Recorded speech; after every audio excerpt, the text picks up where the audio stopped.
הפלישה הרוסית לאוקראינה בפברואר 2022 טלטלה את העולם. מלחמה מתמשכת, קשה, בלב אירופה, שהחזירה והעצימה את מאבקי הכוח בין המעצמות, בין מזרח ומערב, בין רוסיה לארצות הברית. בחודש הראשון ללחימה ואף מעבר לכך, המלחמה כבשה את הכותרות הראשיות בכל כלי התקשורת בעולם. כולם שלחו כתבים וצלמים לאזורי הלחימה, גברים ונשים. בפני מערכות התקשורת עמדו כמה אתגרים עיקריים. שלומם וביטחונם של הצוותים בשטח, היכולת להתנהל באזור לא מוכר, בשפה לא מוכרת לרבים, ותחת אש. וכמובן היכולת לברור את העובדות מהפייק ומהתעמולה האינטנסיבית והאגרסיבית של הרוסים, וגם לקחת בחשבון שהרבה מהמידע שיוצא מהצד האוקראיני, הצד המותקף, גם הוא בגדר תעמולה ונחשב לכלי נוסף במלחמה הזאת במסגרת הקרב על התודעה. הפאנל הראשון שלנו היום יוקדש לנושאים האלה. אני שמחה להזמין את מנחה הפאנל, דוב גילהר, איש תאגיד השידור הישראלי כאן, ומי שבעצמו היה באוקראינה וסיקר את המלחמה משם. עכשיו נעבור לאנגלית. The Russian invasion of Ukraine in February 2022 shook the world, an ongoing difficult war in the heart of Europe, which restored and intensified the power struggles between the players, between East and West, and between Russia and the United States. In the first month of the fighting, and even following that, the war made headlines in all of the world's media, with every outlet sending reporters and photographers to the fighting zones, men and women alike. The media outlets faced several major challenges: the safety and security of the teams on the ground, their ability to function in unfamiliar territory, in a language unfamiliar to most of them, whilst being under fire, and of course the challenge of differentiating the facts from fake news, as well as especially the ability to extract facts from the intense and aggressive propaganda coming from Russia, and remembering that information coming from the Ukrainian side is also part of the propaganda and can also be considered a weapon of war. Our first panel today focuses on these issues, and I am pleased to introduce our panel moderator, Dov Gilhar, a Kan Israeli Broadcasting Corporation member who was in Ukraine covering the war on site. Toda Dov.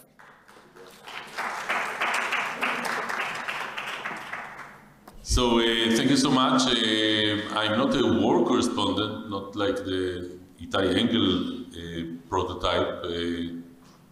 Usually I'm trying to avoid wars. But when they sent me to Kiev, they said that the war may start, which is fair enough. May start is not still a war. And I arrived in Kiev at 6:30 p.m.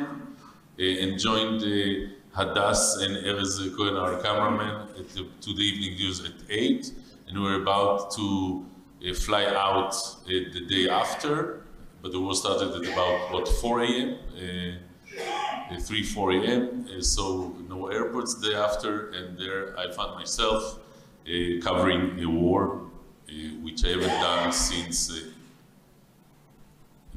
First Lebanon War. I want to invite Hadass Greenberg, my colleague from Kan 11, Kan 11, the Israeli public outlet. האם את הרגשת בשלב כלשהו שלא רק העיתונאית שבך נמצאת תחת אש, אלא גם העיתונות שבך נמצאת תחת אש, שמנסים הצד הזה, האוקראינים כמובן כי היית embedded לאוקראינים, אבל גם בשלט רחוק הרוסים והאינפורמציה שהם מוציאים, האם הרגש שגם הם מנסים לטווח את העיתונאות שלך? בהחלט, אחד הדברים המאתגרים שהיו מהרגע שהגעתי לאוקראינה, ובפרט ברגע שהתחילה המלחמה, זה בליץ הדיווחים שלא הפסקנו לקבל כל כמה שניות. ובגלל הגעתי לארץ זרה, שאנחנו לא מחוברים ומקושרים שם לאף אחד, אז אחד הדברים המאתגרים זה לנסות לקבל מידע כמה שיותר אמין בשביל להעביר אותו כאן כמובן בארץ, בטלוויזיה, ברדיו, באמצעים שלנו. ואני זוכרת שאחד הדברים הראשונים שעשיתי זה קודם כל להתחבר להרבה קבוצות. גם קבוצות רשמיות של אנשי ממשל וראשי ערים וכדומה, וגם כמובן עיתונאים מקומיים שידועים כאמינים, והרבה מאוד קבוצות טלגרם ווואטסאפ של תיעודים. ואחד הדברים המאתגרים שהיו, אחרי כל התקפה משמעותית שהייתה, בין אם זה בקייב או בכל רחבי אוקראינה שדיווחנו עליה, זה שכל פעם היה דיבור על כמויות ההרוגים. פתאום התחילו בדיווח אחד על איזשהו אירוע מסוים, יש עשרות הרוגים, ואז פתאום אנחנו יורדים ל3-4. והרגע הזה שצריך לטווח לצופה, בין רוצה להגדיר את זה היסטריה ראשונה, אבל הדיווחים הראשונים המעט מוגזמים, לבין בסופו של דבר, יש דברים אגב שלצורך הדוגמה, עד היום אף אחד לא יודע כמה אנשים נהרגו בתיאטרון במריופול. הכל עדיין מדובר בהערכות.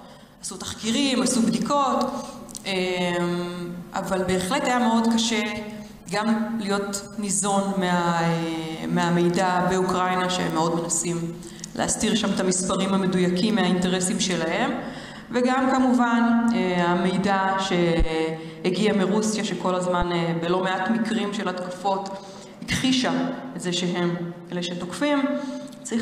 היה צריך פשוט לנסות לאתר בין כמה קבוצות את התמהיל הנכון בשביל להיות הכי קרוב לאמת. וכמובן שיש הרבה מאוד דברים שהיו מאוד מדויקים, אבל דיברנו על הדברים היותר מורכבים. עוד ככה נצלול, לדבק אליך, ואתה מכסה את אירופה כבר 25 שנה, משהו כזה, מאירופה.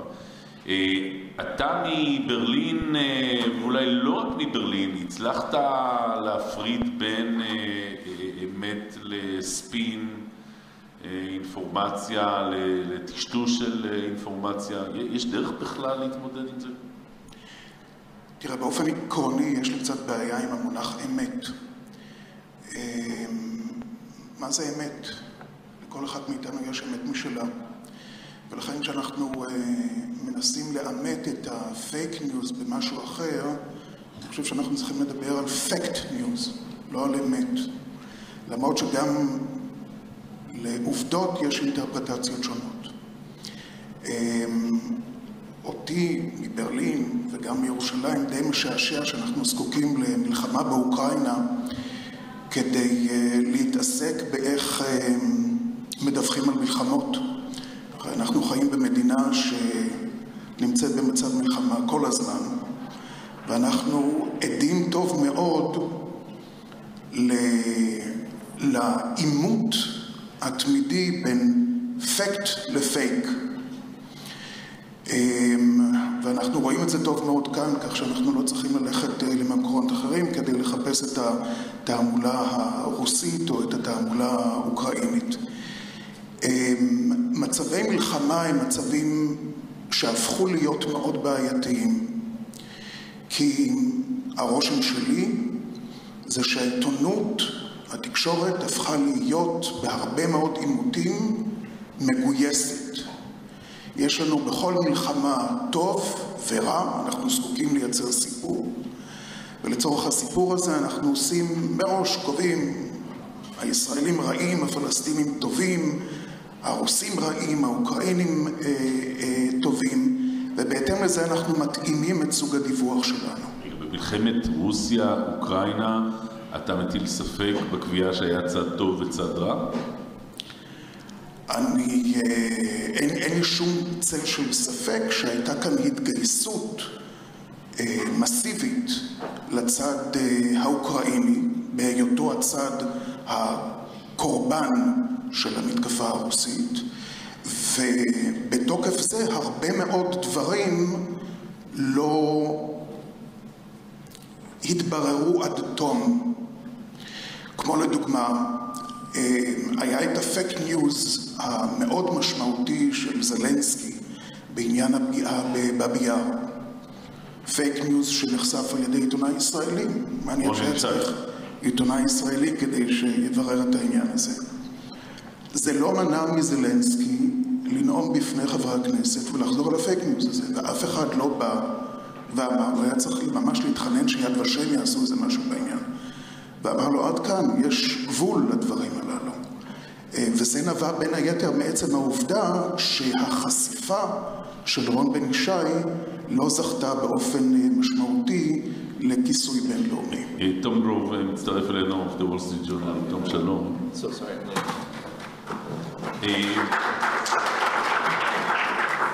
Tommy, if you lead us all to switch to English, please say, or if you can manage our Hebrew. My Hebrew is pretty bad. Okay. As that, אנחנו צריכים to switch to English for Tom and our worldwide listeners. Is it so bad that the press, אני שואל אותך, that took sides in this war? I mean, there was a victim and there was a perpetrator, or do you think we were wrong by taking sides? We should be more tolerant to the vicious civilians bombardment of Ukrainian citizens? Let's put it this way: if I'm not talking about the Ukrainian-Russian conflict, but about the Palestinian-Israeli conflict, I feel extremely disturbed by the fact that the international press and sometimes Israeli press is being extremely biased to the Palestinian side, which is known for spreading fake news. And this biasness of the press actually helps the Palestinians in presenting a fake reality. So let's take this formula to the Russian-Ukrainian war. Is it the same? Is it applicable? I don't think it's applicable because, look, in the case of the Ukrainian war, we have two parties that were grown up on propaganda, on Soviet propaganda. So they excel in spreading false and fake news. I would like to hope that people would be aware of the Ukrainian fake history as much as they are of the Russian one. אחי, תכף נגיע אליך, אבל בכל זאת, תום,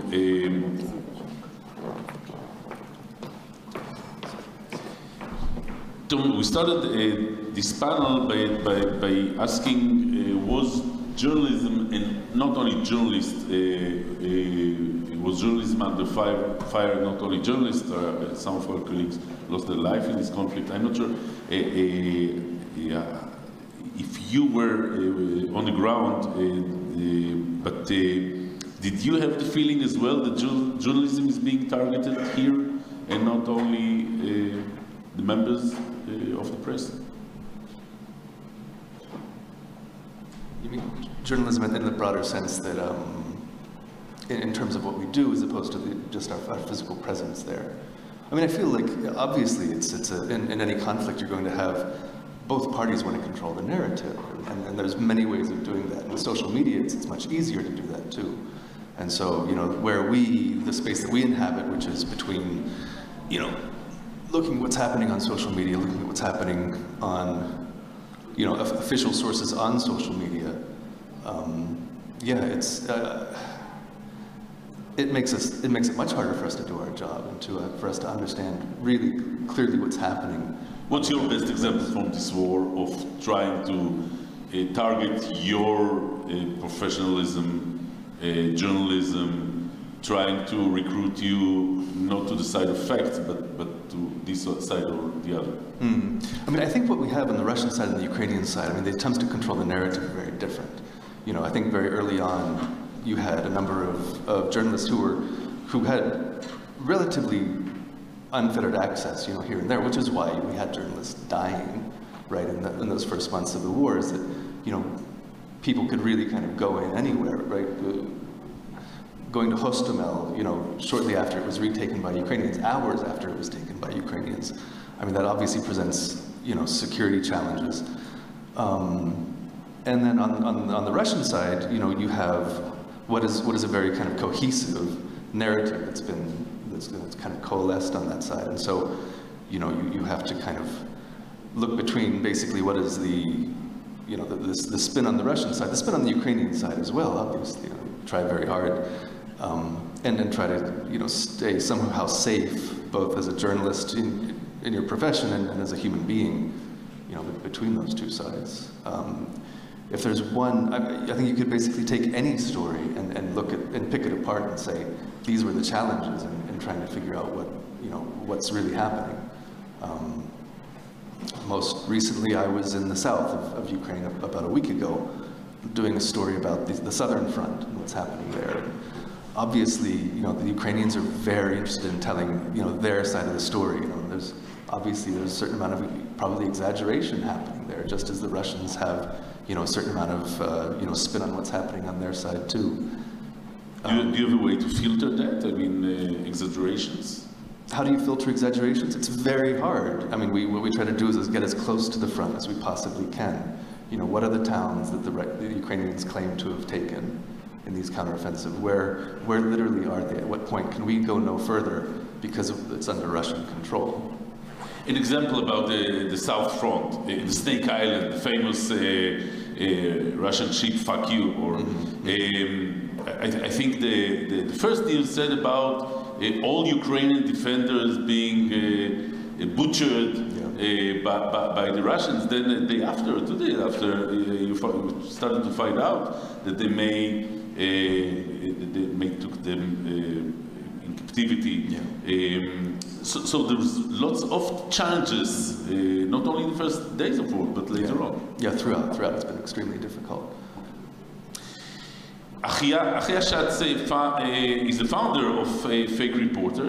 Achia, can you present Fake Reporter, your project?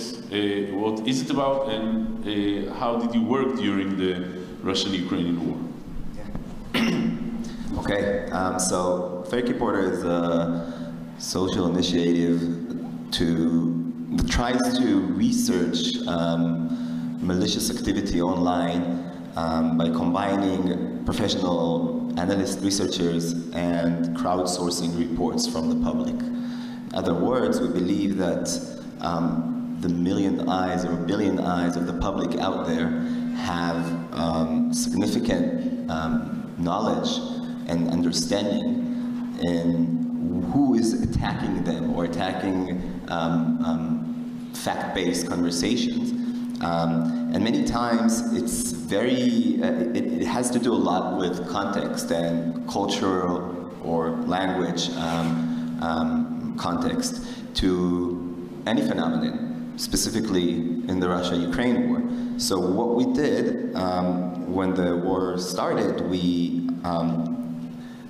translated our platform, our reporting platform that we used to crowdsource reports to Russian and Ukrainian, and we started receiving some reports from there, and also looking online to find what is really dominating the malicious activity conversation online.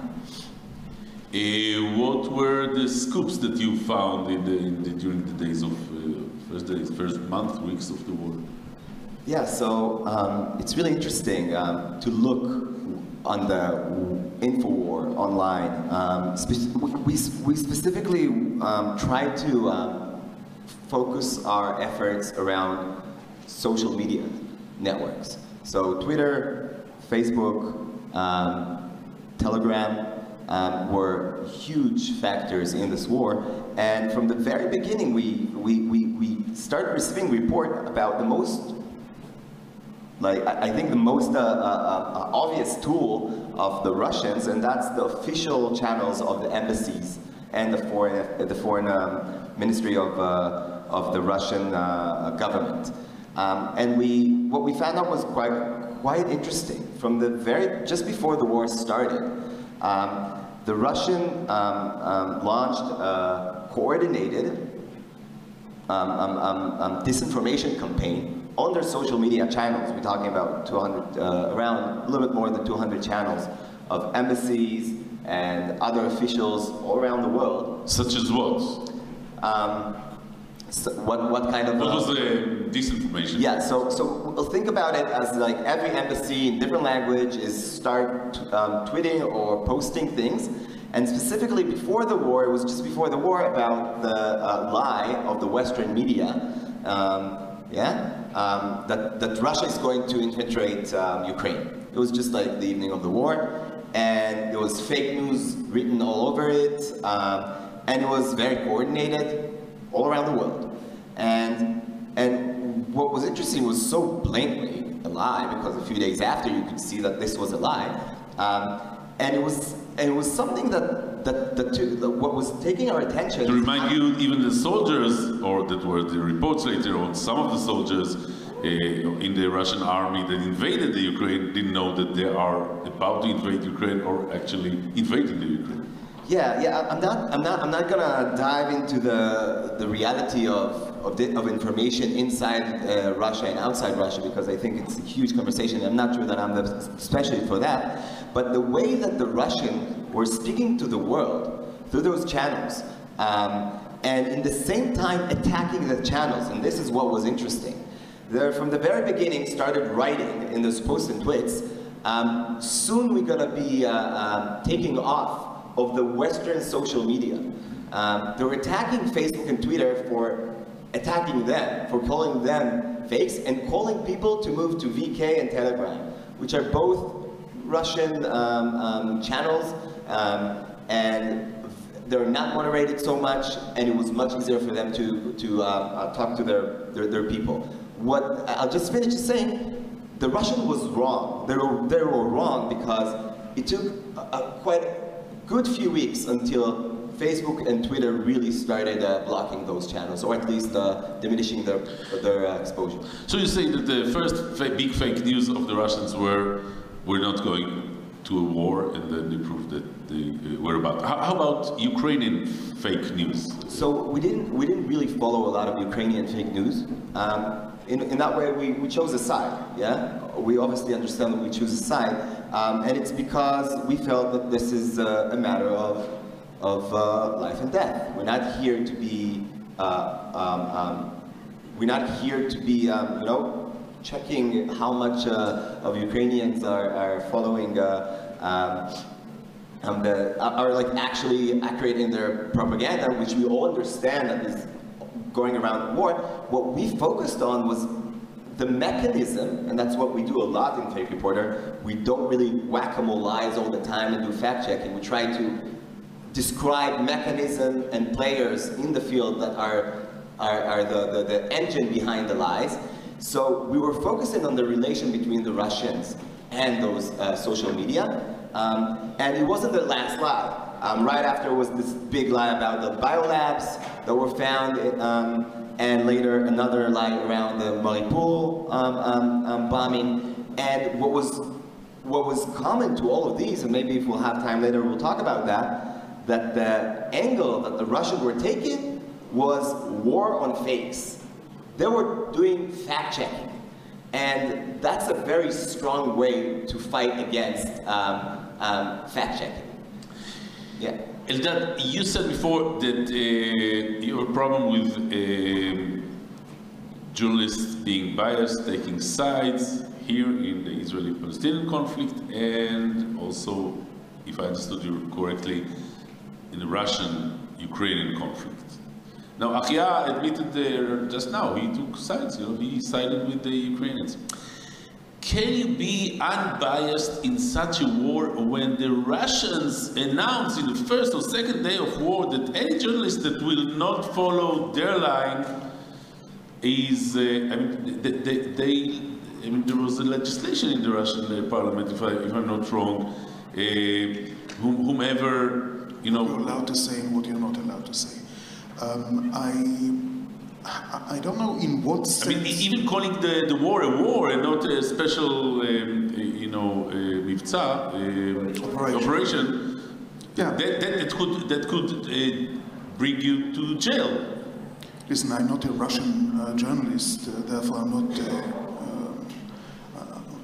I have no personal opinion about this issue, but I challenge you to think about the war reporters that were embedded by the American forces in both Iraq wars at the beginning of the 90s and at the beginning of the 2000 years. To what extent were they allowed to report things that they saw?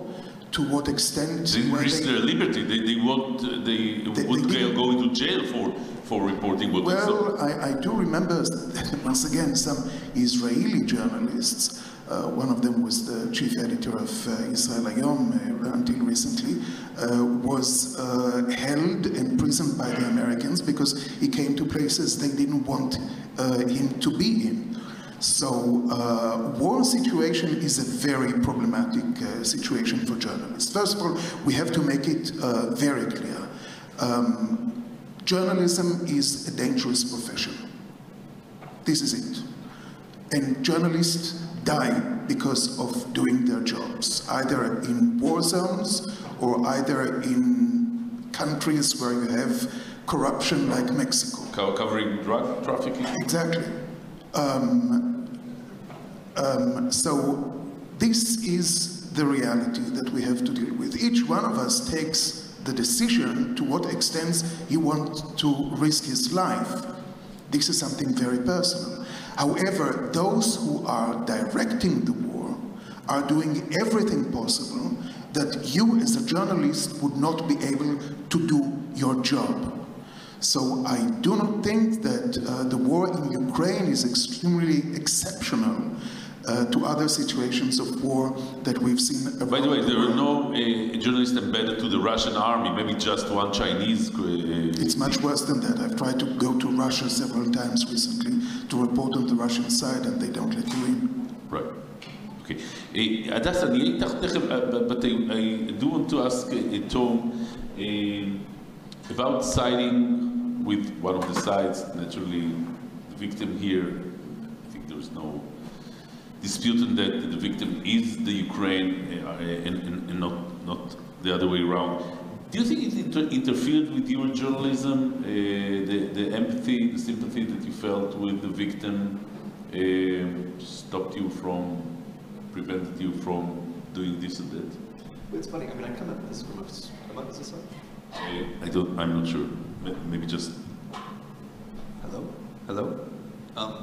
In any case, I mean, I come at this from a strange perspective. Maybe you have to really get close. Yeah.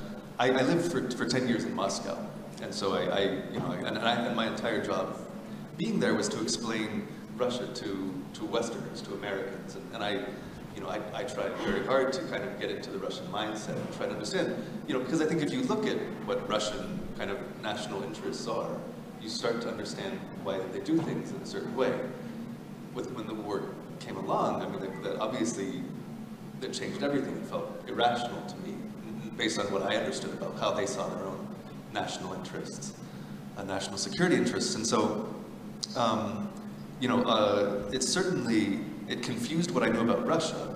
And obviously, having been to Ukraine numerous times before that,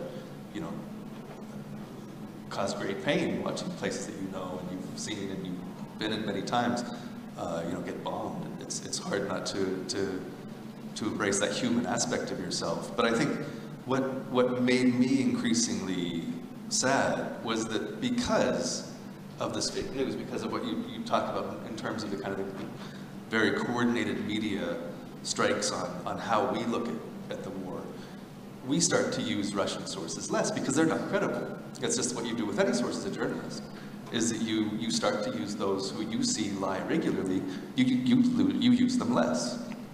And so because of that, we are seeing now less and less nuanced and insightful reporting on Russia, less than we've ever seen since the fall of the Soviet Union. Right? Actually, zero dependent on Russian sources. Not at all.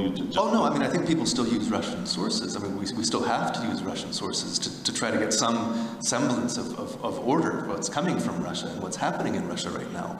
But I mean, to actually have a good understanding of what's happening in this country right now, how people are feeling there, we don't have that, and it's incredibly sad because the country still exists. We have to understand it to move forward. regardless of what happens on the battlefield. And so, technically, do you get information from Russia that is not filtered by the authorities? I mean, sure. I mean, having lived there for more than a decade, I have my own sources. I have my own, people who are close to the defense ministry, who run in the circles of the foreign ministry. Who speaks differently than the official sources? Well, obviously they've internalized this language to some extent themselves. They've internalized. I think to stay sane in Russia right now, you have to, in some way adapt. Exactly. And I think, but obviously these are still sentient human beings. They're thinking people, and so they have their own view of things. And this is obviously not what's getting to.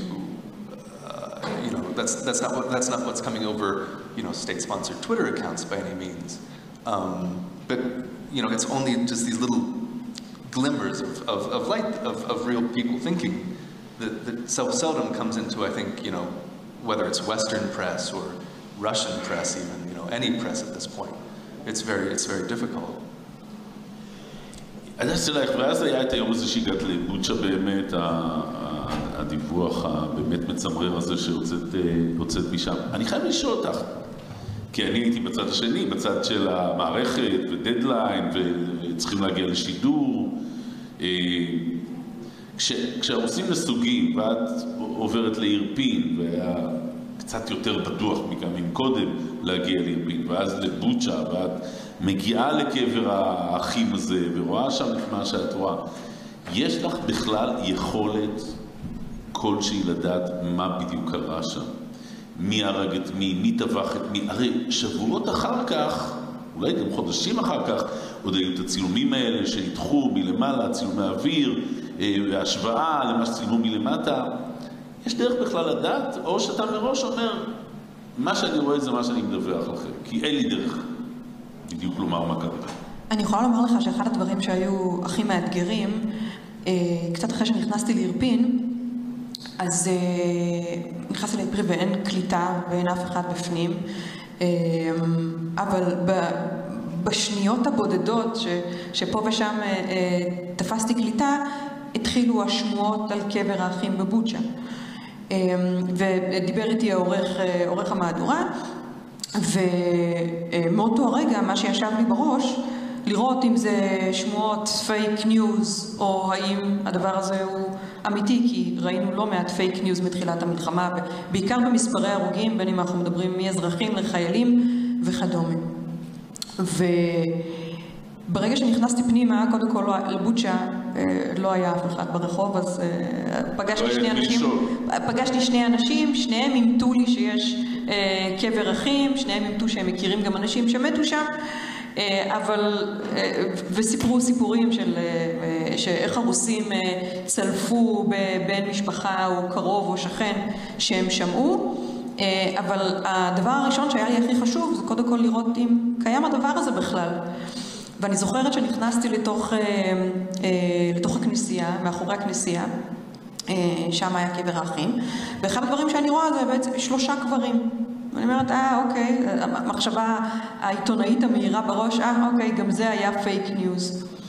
והמתורגמן שהיה איתי, שהוא גם נהג, שהיה צמוד אליי, אומר לי, רגע, עוד כמה מטרים. פשוט טבענו שם בתוך הבוץ, זה היה יום של שלג והכל היה שם מכוסה בבוץ.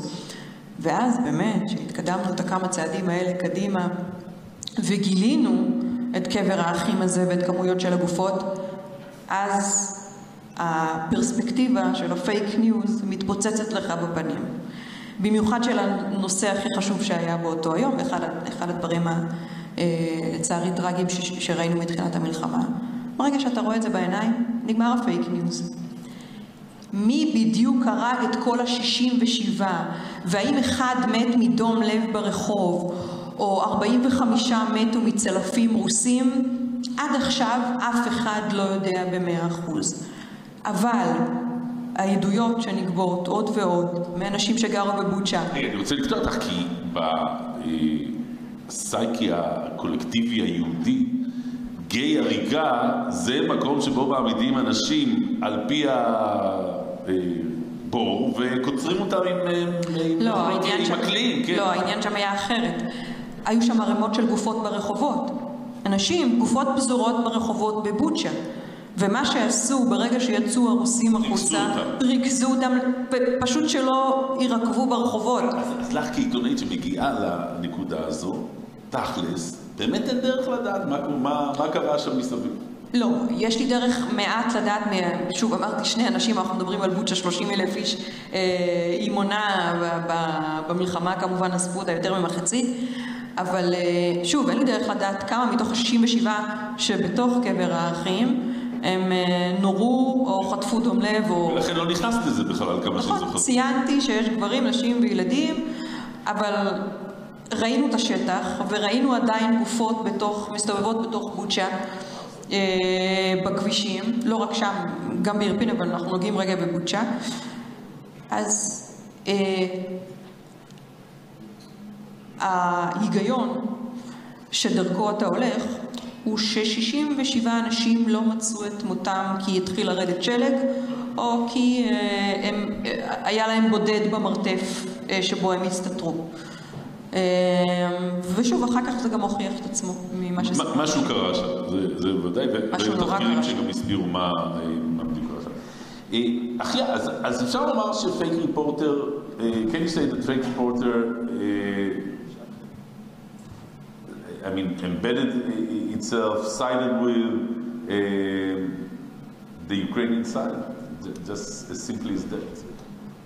I think it's a little bit more complicated because we all understand the doctrine behind Russian disinformation, how Russia has been using disinformation as a tool for many, many years.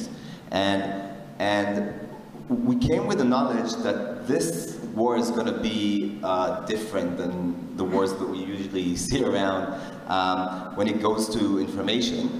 And we understood also that this is an invasion of one side into the other. So, in that sense, we thought these are the most interesting stuff to look at.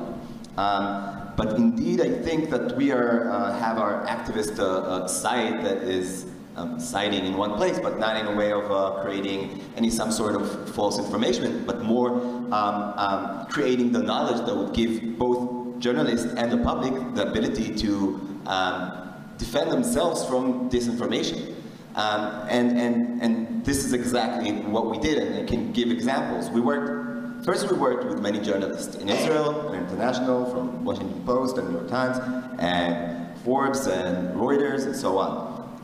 And what we did with these papers, most of the work we did was with technological reporters.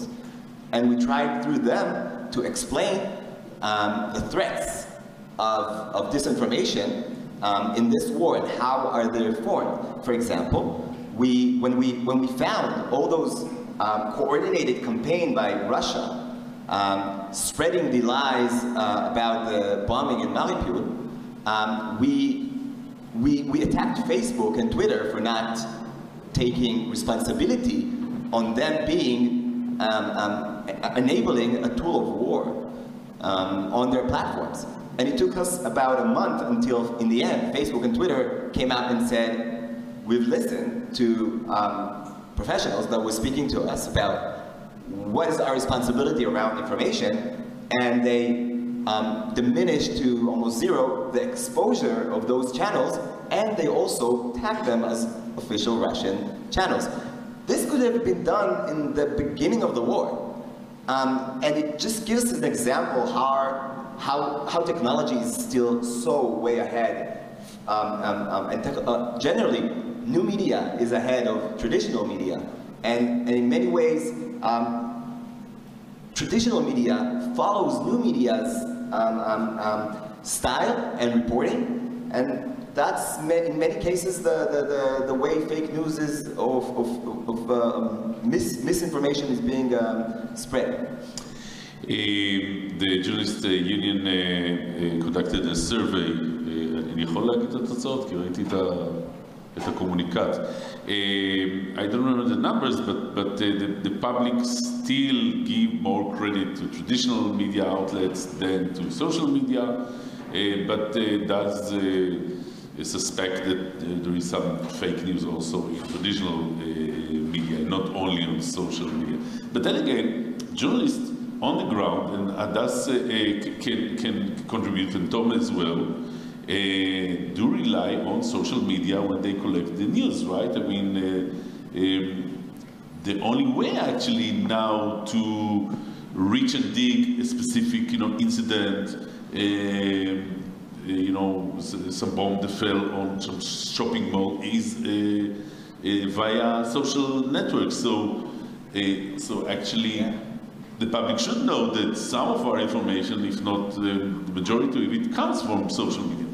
Yeah, and I think there's a tension here, and we'll need to learn how to deal with it. But this war, in many ways, the fact-checking work was done by the public, by crowdsourcing people, knowledge on different places. A very known example is the work of Bellingcat, which it's an organization that does all kind of researchers and open source intelligence work, and the geolocation work that was done by the public, by people seeing a place and understanding what this place is, and can report that a Russian press release is a lie, because of the geolocation that the public have seen and posted it on social media. That's something quite amazing. And we believe, and this is the very essence of our work, that the public has more knowledge than us. And if the public is engaged in fact-checking and also journalism in a way, they become more literacy, digital literacy is becoming better. Their critical thinking is becoming better, and they can give better sources to journalists. One last thing is really important. The other side of it is those people, this big percentage that doesn't believe traditional media anymore.